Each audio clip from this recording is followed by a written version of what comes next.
আগের ভিডিওতে তোমরা দেখেছো আমরা পঞ্চলিঙ্গেশ্বর কিভাবে এসেছি।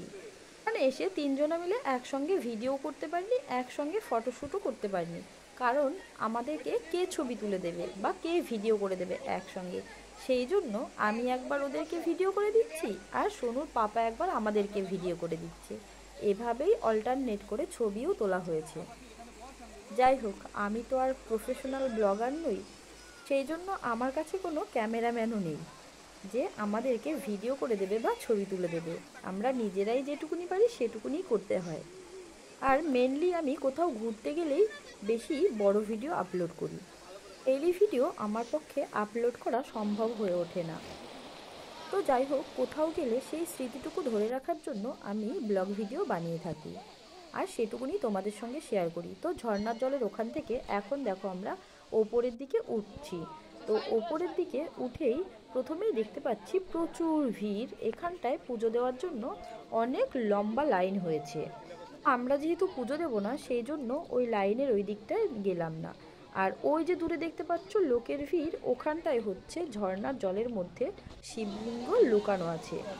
ওই শিবলিঙ্গে হাত দিতে গেলে অনেক সময় অনেকে ভিজেও যায় জলে। পড়ে যাবি।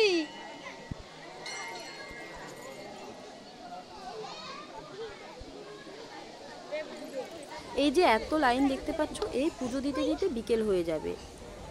এই যে এই সাইডটা দেখতে পাচ্ছ, এই সাইড দিয়ে পাহাড়ের অনেক উপরে ওঠা যায়। ওখানটায় গেলে নাকি জঙ্গলি হাতিও দেখা যায়।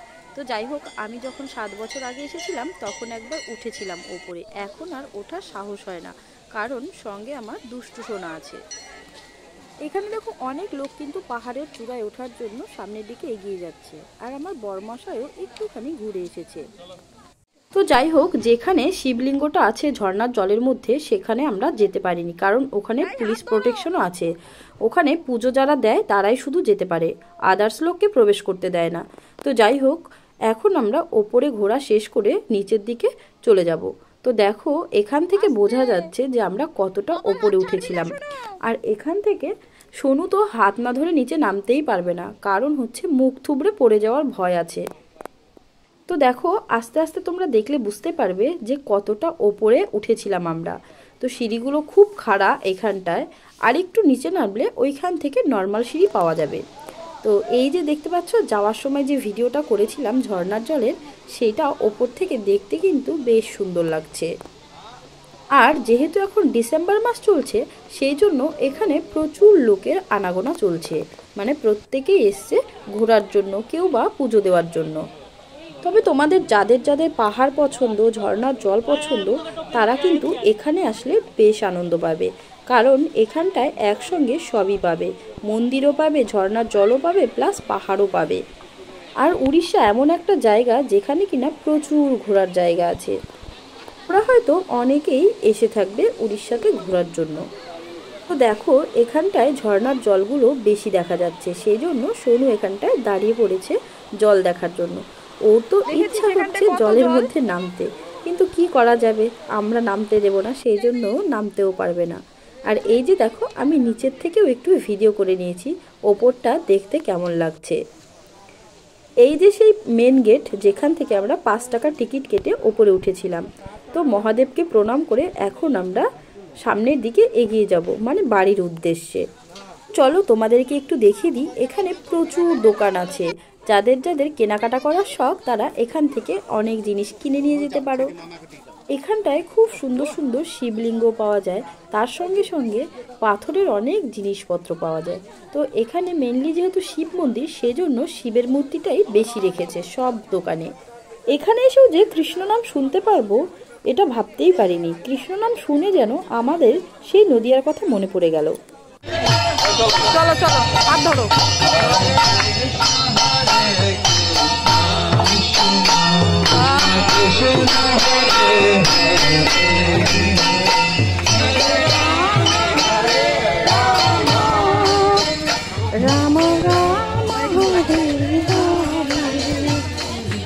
কৃষ্ণ নাম শুনে মনটা যেন আরো ভালো হয়ে উঠল।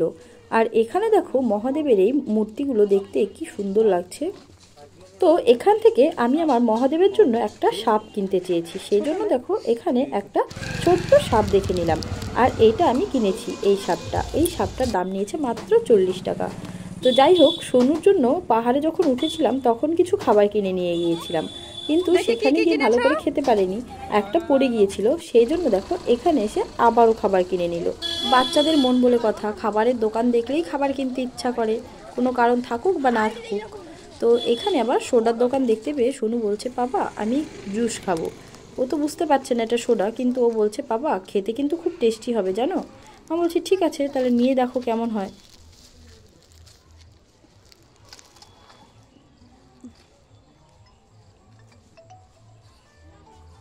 কেমন, ভালো?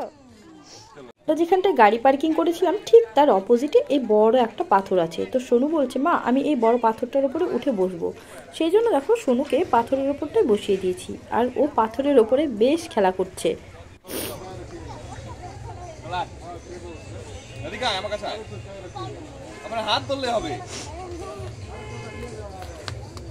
পণ্ডিত এইখান দিয়ে একা একা উঠতেই পারবি না, পাগলু।